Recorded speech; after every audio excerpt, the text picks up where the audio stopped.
자기중심이라는 제목으로 오늘 말씀을 전하겠습니다. 제가 결혼을 하고요.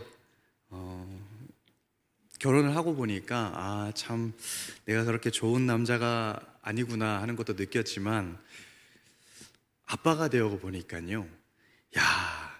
나는 여전히 또 좋은 아빠는 아니구나 하는 생각이 들더라고요. 정말 무지하고 또 아빠로서 많이 부족하구나 하고 생각이 되는 것 같았습니다. 그러다 보니까요, 관심도 없던 자녀 양육에 대한 정보를 종종 찾아보게 되고요. 또 관심을 가지려고 노력하게 되는 것 같아요. 네, 저희 딸이 이제 만 4세입니다. 네, 이맘때 아이들이요, 특히 3살부터 5살까지 이 아이들의 이 성장 발달 과정 중에 두드러지게 나타나는 모습 중에 하나가요, 뭐가 있을까요?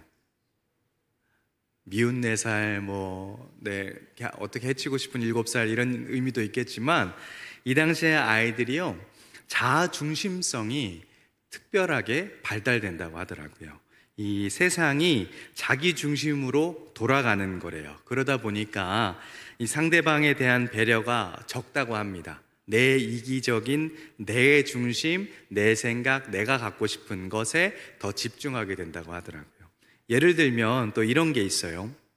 길을 가다가 한쪽 팔이 없는 이 몸이 불편하신 분을 만났을 때 보통 이 어른 같은 경우에는 시선을 어떻게 하죠? 그쪽으로 두지 않는다고 하거나 않으려고 한다거나 또 의식하지 않으려고 하죠. 왜냐하면 혹시나 그분이 나 때문에 속상하거나 상처받을까 생각하기 때문인데, 그런데 아이들은 어떻게 하죠?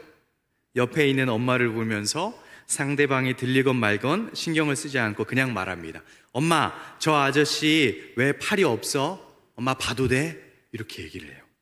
네. 때로는 이게 부모로서 걱정이 되기도 하고 또 순수해서 그렇다는 이 식에 좋게 넘어가는 사람들도 있겠지만, 이 아이들에게 나타나는 이런 모습은요, 자기 중심성이 높아서 상대방의 감정이나 상황을 잘 이해하지 못하기 때문에 그렇다고 합니다. 얼마 전에 제 딸아이도 이런 적이 있었어요. 밤에 이제 꼭 어린이집을 다녀오면 놀이터에서 놀아야 돼요. 놀고 들어가야 돼요. 그럼 그렇지 않으면 밤에 무조건 산책을 한 바퀴 돌고 들어가야 그래도 좀 깊이 잠이 듭니다. 근데 어느 때와 같이 저녁에 아빠 손, 엄마 손을 잡고 한 바퀴를 이렇게 동네 한 바퀴를 도는데, 저기 끝에 이제 차 뒤에서 어떤 젊은 여성분이 구름 과자를 드시고 계셨어요. 이해하시는 분들은 그런데 그냥 좋게 이렇게 넘어 걸어가면 좋은데 하리가 그걸 목격을 한 거예요. 보고는 큰 소리로 얘기했어요. 엄마 아빠에게 물어보고 싶은 것과 동시에 그 여성분에게도 묻고 싶었나 봐요. 엄마, 저 이모 왜 담배 펴? 이렇게 얘기하는 거예요. 그걸 하리가 그렇게 큰 소리로, 저도 그렇고 아내도 그렇고 깜짝 놀라서 하리야, 그런 거는 엄마 앞에 아빠한테 물어보는 거니까 조용히 얘기하는 거야, 이렇게 얘기는 했었는데, 이렇게 이맘때 아이들이요, 어떤 그런 것에 대해서 생각을 인지를 하지 못하고 그냥 궁금한 대로 순수하죠. 이 순수한 자기중심적이라고 할 수 있을 것 같아요. 그렇게 그저 내 눈에 보이는 것, 또 내 감정 같은 이런 것들만 알고 이해를 하지, 눈에 보이지 않는 어떤 상대방의 의도나 생각, 또 감정과 같은 것은 모른다는 거예요. 자기중심성, 이 사전적인 의미로 보니까요, 다른 사람의 관점이나 필요, 입장을 고려하지 않고 자신의 관점이나 필요와 입장에서만 사고하고 행동하는 특성을 말한다고 합니다. 그런데 이게요, 비단 아이들에게만 나타나는 증상은 또 아니라는 거예요. 청소년기에 나타나는 자기중심성도 있고요, 또 아이들이나 청년들이야 이 성장 발달 과정이기 때문에 그렇다고 할 수 있지만, 이런 모습은 성장이 어느 정도 완성됐다고 하는 성인들에게도 종종 볼 수 있는 모습이기 때문에 더 그런 것 같습니다. 그리고 오늘 우리가 읽은 본문 속 요나의 모습에서도요, 이런 모습을 볼 수가 있는 것 같아요. 요나서의 장르는 이 소선지서에 속합니다.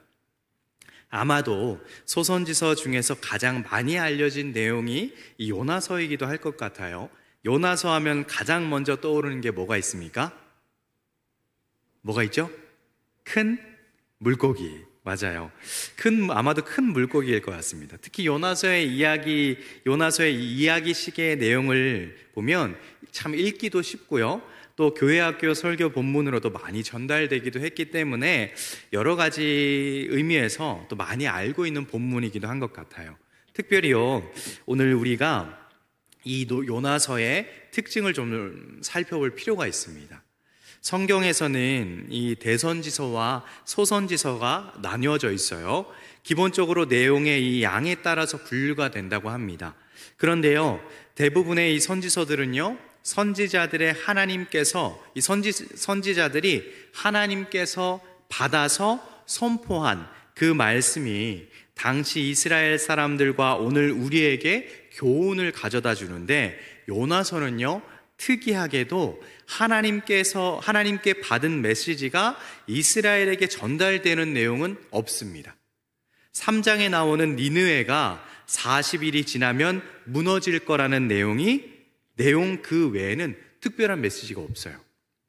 하지만 요나서는요, 다른 선지자들과는 다르게 이 메시지를 통해서 우리에게 가르치는 것이 아니라 요나의 모습이나 어떠한 상황을 통해서 우리에게 교훈을 주고 있다는 것을 우리가 볼 수 있습니다. 때문에 우리는요, 이 요나서의 내용을 보기 전에 요나라는 사람이 어떤 사람인지 우리가 알 필요가 있어요. 성경 열왕기하 14장 25절에 보면요, 이 요나에 대해서 언급하는 내용이 있습니다. 우리 함께 읽어볼까요? 시작. 이스라엘의 하나님 여호와께서 그의 종 가드헤벨 아미떼의 아들 선지자 요나를 통하여 하신 말씀과 같이 여로보암이 이스라엘 영토를 회복하되 하맛 어귀에서부터 아라바 바다까지 하였으니. 아멘.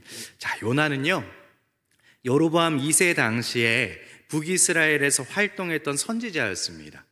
당시 북이스라엘이요, 이 강대국이었던 아람에게 눌림당하고 있었던 상황이었어요. 그런데 갑자기 아수르라는 나라가 새로운 강대국으로 일어나면서 아람을 무너뜨리기 시작합니다. 그러면서 북이스라엘에게 향했던 압박이요, 자연스럽게 풀리기 시작하는 거예요.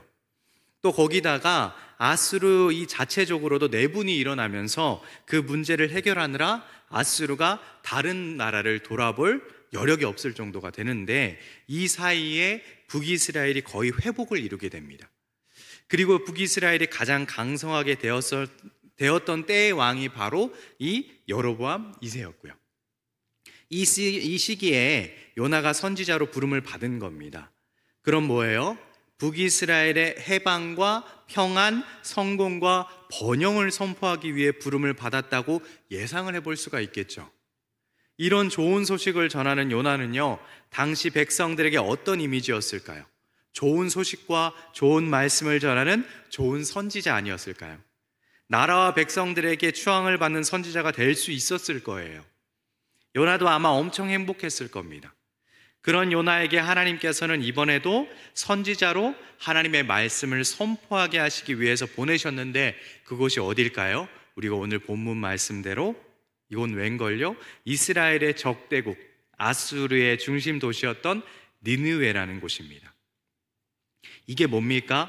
좋은 상황 속에서 좋은 메시지를 전하고 백성들에게 추앙받으며 인기를 얻고 있었던 이 요나를 하나님께서 세상 밖으로 보내셨는데, 하필 내 나라와 원수 같은 나라의 도시 이 니느웨의 멸망과 회개를 선포하라고 보냄을 받은 선지자가 지금 요나라는 거예요.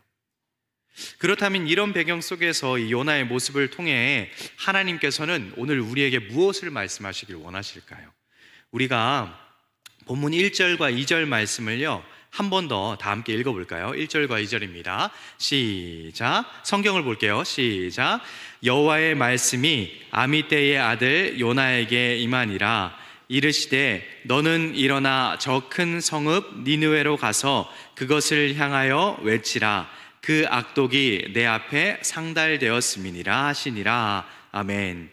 자, 하나님께서 요나를 이스라엘로 부르셨던 것처럼 이번에는 니느웨로 부르시는데 이유가 다르죠? 니느웨의 악독함 때문입니다. 그리고 그 성이 40일 후에 무너질 것까지 전하게 하시기 위해서 요나를 부르셨어요. 그런데요, 요나는 니느웨로 가고 싶지가 않았습니다. 혹여나 이들이 회개하면 어떻게 될까요? 긍휼이 많으신 하나님께서 이들을 용서하시고 받아주실 수도 있다고 생각했기 때문이에요. 그래서 어떻게 했을까요? 정반대로 가버립니다. 동쪽으로 가라고 하셨는데 서쪽으로 가버리죠. 3절을 제가 읽겠습니다. 그러나 요나가 여호와의 얼굴을 피하려고 일어나 다시스로 도망하려 하여 욥바로 내려갔더니 마침 다시스로 가는 배를 만난지라. 여호와의 얼굴을 피하여 그들과 함께 다시스로 가려고 뱃삭을 주고 배에 올랐더라. 요나가 북이스라엘의 선지자로 부름을 받아서 사역할 당시에요, 그와 같은 시대에 부름을 받은 또 다른 선지자가 있었습니다. 남유다 출신이었던 아모스 선지자였어요. 성경을 보면 이상하게요, 정치적으로 또 경제적으로 땅이 번성하고 번영하게 되면요, 여지없이 그렇게 점점 부유해지면 여지없이 영적으로 타락하는 모습을 보여주고 있어요.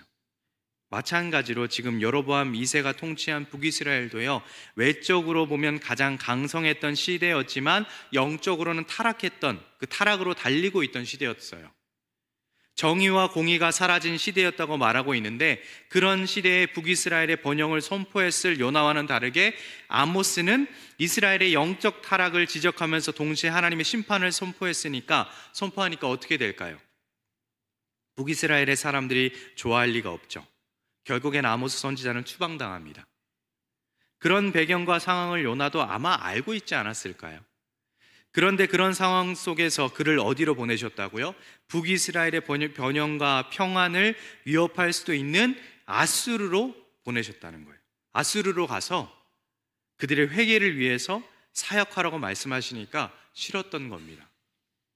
그냥 내버려 두면 알아서 멸망하게 될 나라를 괜히 가서 도와주는 게 싫은 거예요. 북이스라엘에게 위협이 될 아수르를 위해서 사역한다면 요나도 어쩌면 아모스와 같은 꼴이 될지도 모르는 거잖아요.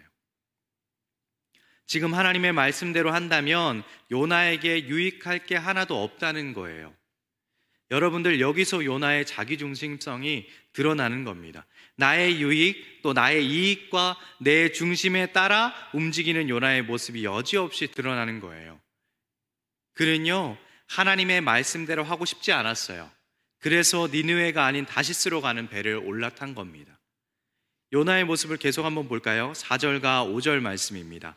우리 함께 읽어볼까요? 시작. 여호와께서 큰 바람을 바다 위에 내리심에 바다 가운데에 큰 폭풍이 일어나 배가 거의 깨지게 된지라. 사공들이 두려워하여 각각 자신의 신을 부르고 또 배를 가볍게 하려고 그 가운데 물건들을 바다에 던지니라. 그러나 요나는 배 밑층에 내려가서 누워 깊이 잠이 든지라. 아멘. 지금 상황이요, 엄청나게 다급하고 위급한 상황입니다. 하나님께서 큰 바람을 내리셔서 배가 거의 뒤집히고 부서지기 직전인 상황이죠. 그런 상황 속에서 배 위에 있는 사공들이며 사람들은 전부 자기들이 믿는 신에게 기도하고요, 또 어떻게든 또 이 상황을 해결하기 위해서 노력을 해요. 배 위에 있는 이 짐들까지 바다에 던져서 최대한 배를 살리려고 노력을 하고 있습니다. 그런 상황 속에서 요나는요, 배 밑층에 내려가서 누워 깊이 잠이 든지라. 아주 깊은 숙면을 취하고 있어요. 지금 요나의 영적인 상태가 어떤지를 보여주고 있는 것 같지 않습니까? 자기중심적이고 영적으로 무감각한 요나의 상태를 여지없이 보여주고 있는 것 같아요. 사실 이 무감각하기보다는 하나님의 뜻을 등지고 있다고 보는 게 맞을지도 모르겠습니다. 세상은, 또 이웃은 여전히 힘들고 전쟁으로 괴롭고 산불 피해, 또 비 피해, 불의의 사고 등으로 어려움을 겪고 있는데 나와는 아무런 상관이 없는 거예요. 무감각한 거죠. 아니, 외면하고 있다고 말할 수도 있을 것 같습니다. 이해하지 못하는 거예요. 공감하지 않는 겁니다. 가정에 문제가 생겨도 나와는 아무 상관이 없는 거고요, 누군가가 겪고 있을 힘들고 슬프고 아픈 일들이 나와는 전혀 다른 일이라는 거예요. 싫거든요. 그렇게 나와는 아무 상관이 없다는 겁니다. 내 감정이 우선이니까요. 내 목표가 우선이니까요. 그런데 이 일이 누구 때문에 일어난 거예요? 지금 요나 때문에 일어난 거잖아요. 이렇게나 혼란스러운 상황 속에서 세상이라는 배가 뒤집히고 무너질 위기에 속해 있는데 기도조차 하지 않고 고집 부리는 요나는요, 이 자기중심적이고 무감각한 모습을 보여주고 있다는 거예요. 심지어 지금 요나는 하나님의 말씀을 불순종하고 있는 거잖아요. 그런데 깊이 잠들고 그 일로 일어난 위기와는 상관은 없는 듯한 모습을 보여주고 있단 말입니다. 그렇게 잠들어 있는 요나를요, 선장이 깨워요. 그리고 사람들이 모여서 도대체 누구 때문에 이 일이 일어난 것인지를 알아내기 위해서 제비를 뽑습니다. 거기서 요나가 뽑혀요. 사람들이 물어봅니다. 당신이 누구냐? 정체가 뭐냐? 도대체 이 재앙의 원인이 무엇이냐? 사람들의 질문에 요나가 이렇게 대답을 하죠. 우리 9절 말씀 함께 읽어볼까요? 9절입니다. 시작. 그가 대답하되 나는 히브리 사람이요 바다와 육지를 지으신 하늘의 하나님 여호와를 경외하는 자로라 하고. 아멘. 어떻게 이런 말을 할 수가 있는 걸까요? 요나가 감히 지금 이런 말을 할 수 있는 자격이 있을까요? 그가 지금 하나님을 경외하고 있습니까? 우상을 섬기는 사람들도 위기를 만났을 때 기도부터 하는 모습을 보여주고 있는데 하나님의 말씀에 전혀 반응하지 않는 모습을 보이면서 하나님을 경외한다고 할 수가 있을까요? 마음으로는 전혀 하나님과 함께하지 않고 하나님 중심적이지도 않으면서 겉모습으로만, 무늬로만 하나님을 경외하는 자의 모습으로만 살아간다면 그건 패역한 자의 모습으로 살아가는 거 아니겠습니까? 패역이 뭘까요? 순리를 거슬러 불순종하는 걸 말한다고 합니다. 그런데 요나서를 보면요, 요나서 전체에 하나님 말씀에 불순종하는 것은 하나도 없었어요. 바람도, 물고기도요, 박넝쿨도요, 벌레도, 심지어 사공들까지도 하나님을 알고 나서는 하나님께 순종하고 기도하는데 딱 한 사람, 나는 히브리 사람이요 바다와 육지를 지으신 하늘의 하나님 여호와를 경외하는 자로다 라고 말하는 요나만 계속 불순종하는 모습을 보여주고 있어요.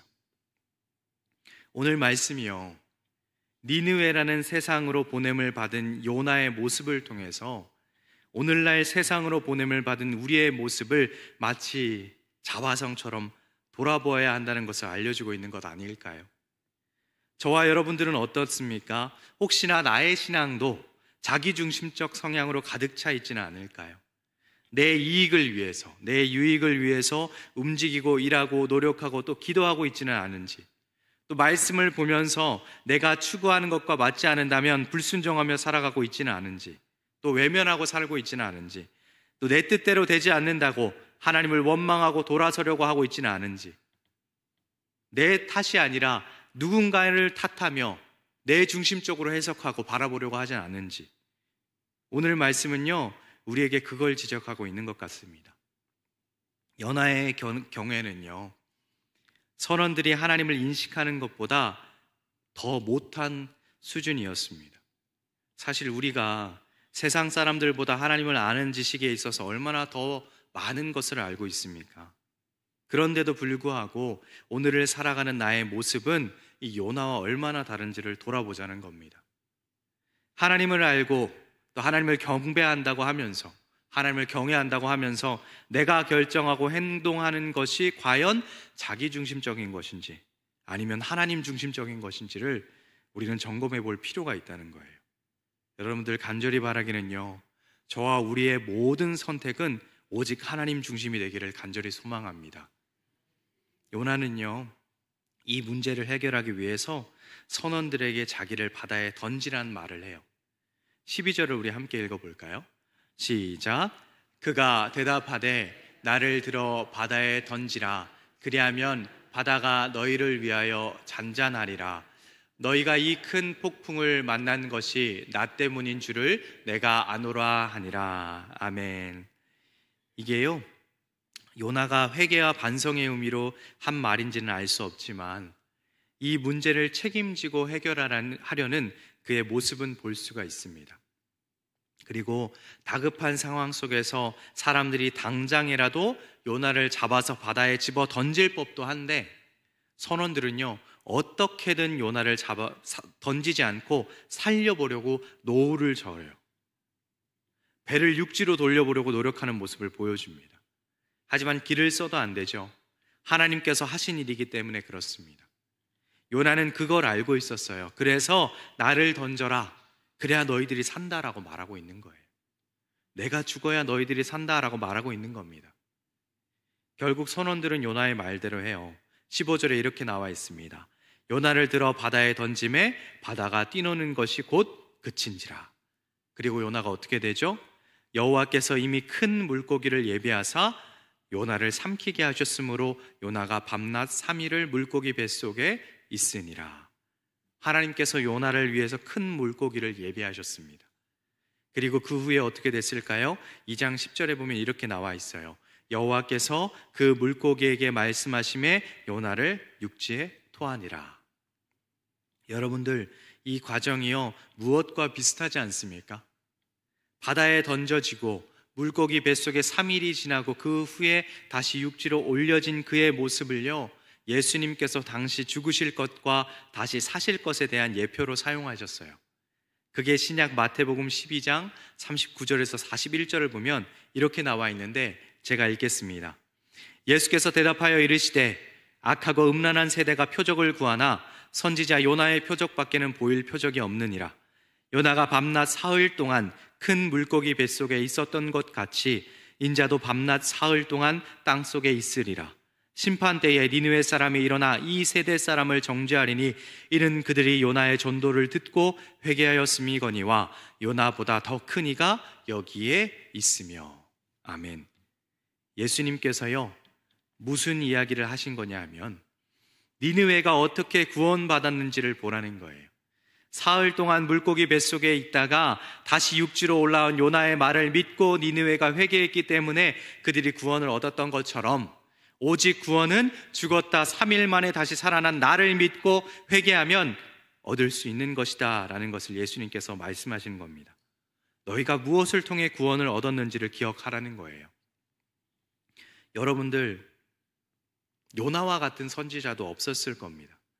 제발 내 말을 듣고 믿고 회개하는 사람이 없기를 바라는 선지자가 요나였습니다. 그런데 하나님께서는 이런 요나의 모습을 통해서 온 인류를 구원하신 예수 그리스도의 모습을 보여주셨어요. 그리고 요나의 부패한 모습을 통해서 오늘 이 세상에 보냄받은 우리의 모습은 어떠한지를 점검하도록 하신 겁니다. 요나는 하나님의 마음을 공감하지 못했어요. 이스라엘을 사랑하는 요나가 아니라, 이스라엘만을 사랑하는 요나가 아니라 모든 민족을 사랑하시는 하나님의 마음을 이해하지 못합니다. 심지어 큰 죄인까지도. 우리도 마찬가지 아닐까요? 누구 하나 차별 없이 사랑하시는 하나님의 마음을 오늘 우리도 담길 원하지 않으신 걸까요? 오늘 본문을 보면요, 요나와 비교가 되는 사람들이 있었죠. 선장과 사공들입니다. 이들은요, 하나님을 경외하고 두려워할 줄 아는 사람들이었습니다. 그리고 위기의 순간에도 기도하는 사람들이었습니다. 요나가 자기를 바다로 던지라고 했을 때 어떻게든 요나를 탓하는 것이 아니라 요나를 살려보려고 노력하는 사람들이었어요.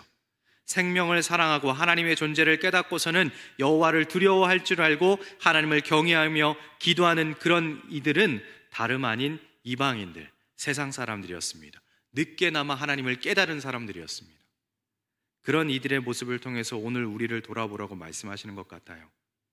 하나님을 경외한다고 하면서 하나님 중심이 아니라 여전히 자기중심적 사고를 하고 신앙생활을 하고 있는 그런 우리에게 스스로 돌아보라고 말씀하는 것 같습니다. 내 마음대로, 내 뜻대로, 내 중심대로가 아니라 하나님 중심대로의 모습을 원하신다는 것을 우리가 알고 닮아야 할 줄을 믿습니다. 사랑하는 여러분들, 혹시 나는 하나님의 계획이나 뜻과 또 마음을 잘 모르겠어요 하는 사람이 혹시 있습니까? 그렇다면 스스로 한번 돌아봤으면 좋겠습니다. 나는 하나님 앞에 하나님 중심의 사고로 서 있는지, 아니면 여전히 나라는 중심적 사고를 가지고 하나님의 뜻을 구하고 있지는 않은지를 돌아보아야 할 줄 믿습니다. 때로는 그래요. 이게 절대적으로 옳은 일이라고 생각할 때가 있어요. 우리가 하는 모든 일들 중에서요. 하지만 또 그것이 다른 누군가에게는 그렇지 않은 일이 될 수 있습니다. 오히려 나와는 반대되는 그런 일이 될 수도 있을 것 같습니다. 그렇지 않은가요? 내가 정말 이것이 맞다고 생각하지만 또 누군가에게는 이것이 당연하게 틀린 일이라고 생각될 수도 있겠죠. 우리가 사는 세상은 각자가 가지고 있는 자기중심적 사고로 돌아가는 세상입니다. 그렇기 때문에 우리는 절대적으로 옳은 것을 찾아야 해요. 그게 뭘까요? 바로 하나님 중심의 사고 아니겠습니까? 바라기는요, 나의 마음이 하나님의 뜻과 맞지 않는다고, 그렇다 하더라도요, 나의 기도의 응답이 내가 원하는 것과 다르다 하더라도요, 또 자기중심적 사고를 내려놓고 하나님의 마음을 품고 또 교회 안에서, 공동체 안에서 저 사람이 내 생각과 맞지 않는다 하더라도 그것이 하나님의 뜻이라면 우리가 하나님의 뜻을 다시 한 번 더 내 마음에 품고 순종할 수 있는 그런 저와 우리 모두가 되기를 간절히 소망합니다. 기도하겠습니다.